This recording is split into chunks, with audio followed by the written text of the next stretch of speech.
Hey guys, subscribe for daily content. And if you're shopping for gear, make sure you check out the description for the newest items at some of the very best online retailers. There's also links for some of the items that I personally recommend. Thanks! What's going on YouTube? Metal Complex here, and today I've got another short little unboxing video to share with you guys. You'll have to excuse me, I'm slightly under the weather. Not really under the weather, just allergies are really kicking my butt right now. But we're going to power through because it's not that big of a deal. We have some stuff from Kershaw. Excuse me. Something that I don't think I've ever actually unboxed something that's in a package like this before on this channel. But you can obviously see what it is. So we're going to get that out and take a look. And then this other one is brand new. So I'm really excited to get that out because I have no idea what it looks like. Thanks so much to Kershaw for sending these knives in for me to take a look at. Thanks to my patrons for supporting me. Please make sure to follow me on Instagram at metal_complex, and at least for the time being on TikTok at _metal_complex. Okay, I'm gonna spare you guys that. That sucked. Nobody likes to open these. Holy moly. Not a fan of that. Stick to the boxes, Kershaw. Anyways, this is the Iridium Mini, which I would imagine is exactly the same as the full-size Iridium, except that it is smaller. And I think I would be right in assuming that. We have aluminum scales. We have nested steel liners. We have a nice deep carry clip. We have a backspacer that's anodized gold, or like a flat gold. This is kind of like a sky blue gray. It's not quite gray. It's kind of a bluish silver, which looks nice. This operates exactly the same as the standard Iridium. Doesn't feel any less expensive. I think the indicator there, like a lot of people see that packaging and assume lower quality.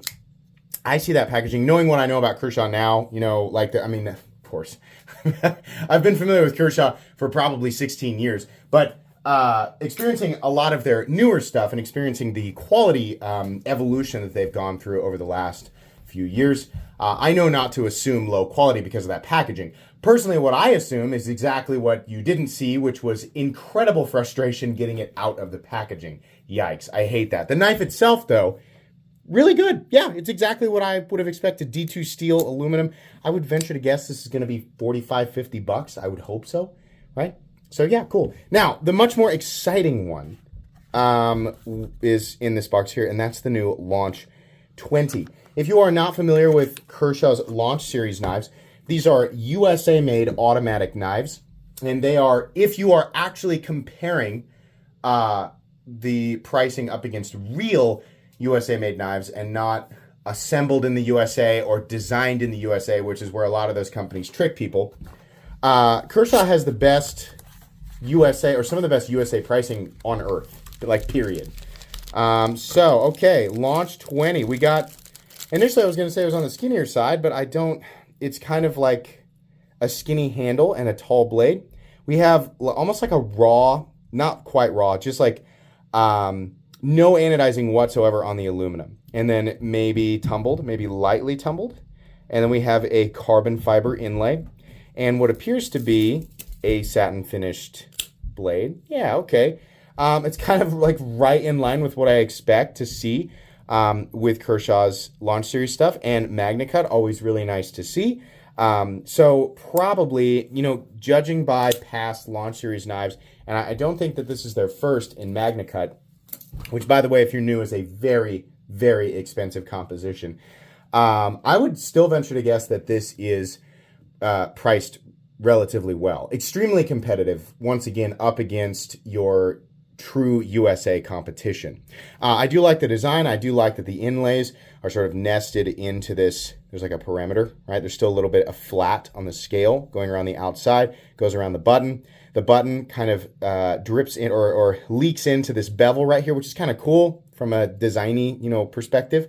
I also am a big fan of how they do the seam construction. It's not actually a backspacer.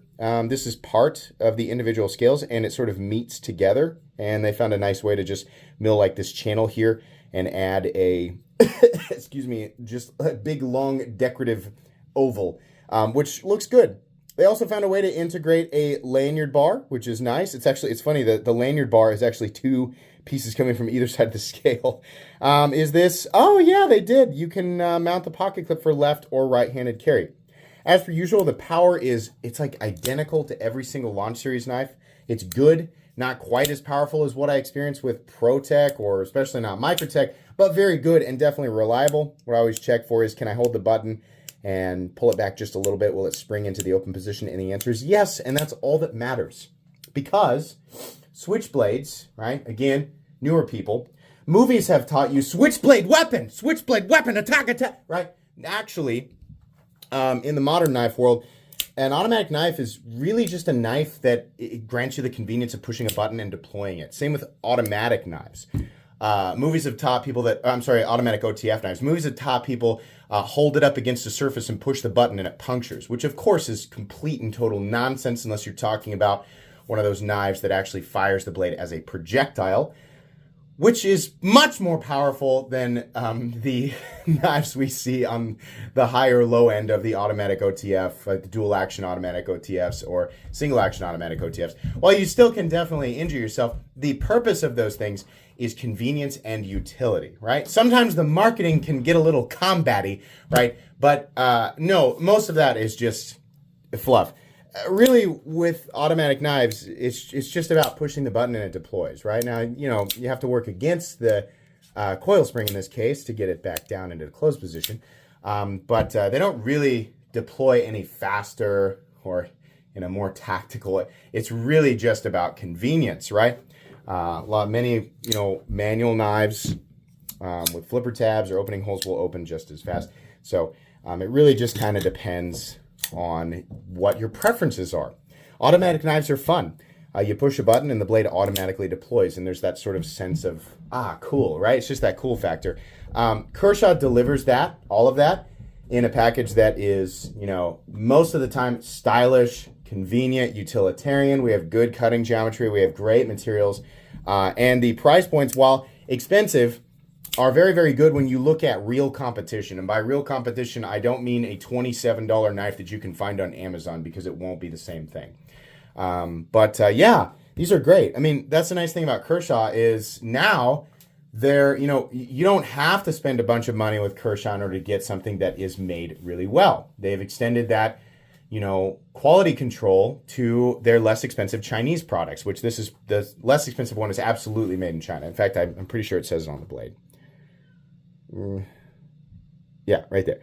But you still get that really nice quality control. You're not going to get carbon fiber and MagnaCut for around $50, but you'll get a really nice package and a product that will work really, really well, right? So if you're just looking for a good tool, Kershaw is one of those brands that I often recommend to new people. That's really it, guys. These exist. They will get full comprehensive reviews once I've carried and used them and experienced them.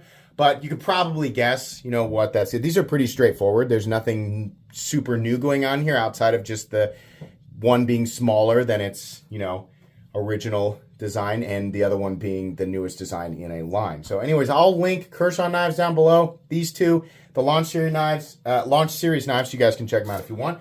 Thanks again to Kershaw for sending these in. Where did my card go? Is it gone? No, it's right here. Please make sure to follow me on Instagram at metal_complex. And also on TikTok at _metal_complex. If you enjoyed this video, leave a like. If you'd like to check out my other content, I do, of course, have lots of videos of knives that are either expensive or inexpensive that I do or don't like, so check those out. And if you enjoy all my content, go ahead and click on that Metal Complex logo right there and subscribe, because there's definitely more coming. Thanks again for watching, everybody, and have a great day.